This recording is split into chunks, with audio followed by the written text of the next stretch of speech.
தருகிறேன் என்றதே நீரென்றோ நான் பலமுறை கேட்கிறேன் தரவில்லை என் கருணையே திறக்குமோ சந்நிதி என் கர்த்தரே கிடைக்குமோ நிம்மதி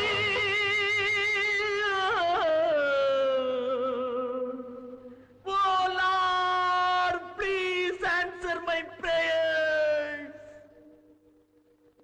கண்களில் கண்ணீர் இல்லையே இந்த உள்ளமும் இதை தாங்கவில்லையே கொண்டு வா இல்லை கொண்டு போ உன் கோவிலில் வந்து சேவை செய்கின்றேன் முல்லை வளைத்தொரு மகுடம் அணிந்ததும் ஆணி அடித்தொரு சிலுவை அறைந்ததும் அன்று நடந்தது ஆவி துடித்தது இன்று நடப்பது நெஞ்சு துடிக்குது தேவனே என்னை பாருங்கள் என் பாவங்கள் தம்மை வாங்கிக் கொள்ளுங்கள் என் பாவங்கள் தம்மை வாங்கிக் கொள்ளுங்கள்